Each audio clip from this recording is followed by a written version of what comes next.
May babala sa mga senador si House Assistant Majority Leader Tingog Party List Representative Jude Asidre kaugnay ng antala sa impeachment trial ni Vice President Sara Duterte.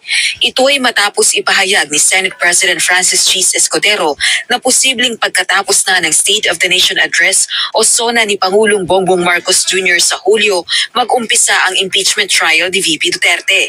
Giit ng kongresista, sa bawat araw na nabibinbin ang impeachment trial ni VP Duterte, tumitindi umano ang banta laban sa buhay ni PBBM. Everyday na na-delay po itong trial na to, and meron pong threat sa buhay ng ating Pangulo at nandun po rin ang kill threat sa First Lady at sa ating Speaker of the House. Dagdag pa nito, hindi ito usaping politikal o legal, kundi isang national security concern umano. Samantala, welcome development naman sa isang House prosecutor ang rekomendasyon ng National Bureau of Investigation o NBI na sampahan ng reklamong sedition at grave threat si VP Duterte.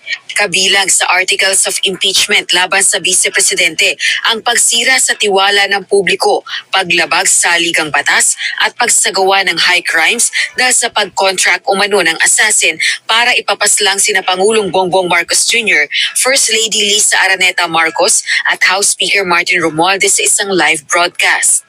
Naniniwala si House Assistant Majority Leader ako Bicol Party List Representative Jill Bongalon, isa sa magiging House prosecutors sa nakaambang impeachment trial, na mapalalakas nito ang kanilang posisyon na may ginawang criminal act si VP Duterte. Would really strengthen our position that indeed the Vice President committed criminal acts such as rape threats and inciting persecution, which the National Bureau of Investigation has found out that there is indeed sufficient evidence against the Vice President.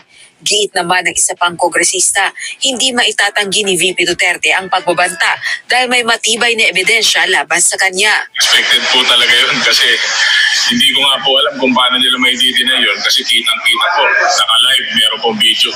Ayon naman kay House Deputy Minority Leader, ACT Teachers Party List Representative Franz Castro, sana magtuloy-tuloy sa korte ang rekomendasyon ng NBI at huwag magaya sa reklamo niya laban sa ama nitong si dating Pangulong Rodrigo Duterte na dinismiss ng Quezon City Prosecutor's Office.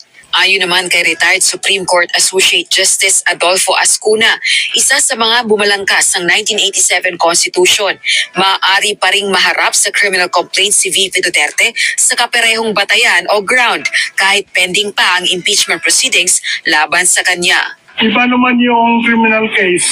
Ang purpose nun is to send her to jail, whereas in impeachment, the purpose is to remove her from office.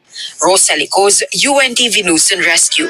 Diyos ang aming sandigan, serbisyo publiko ang aming pinahahalagahan.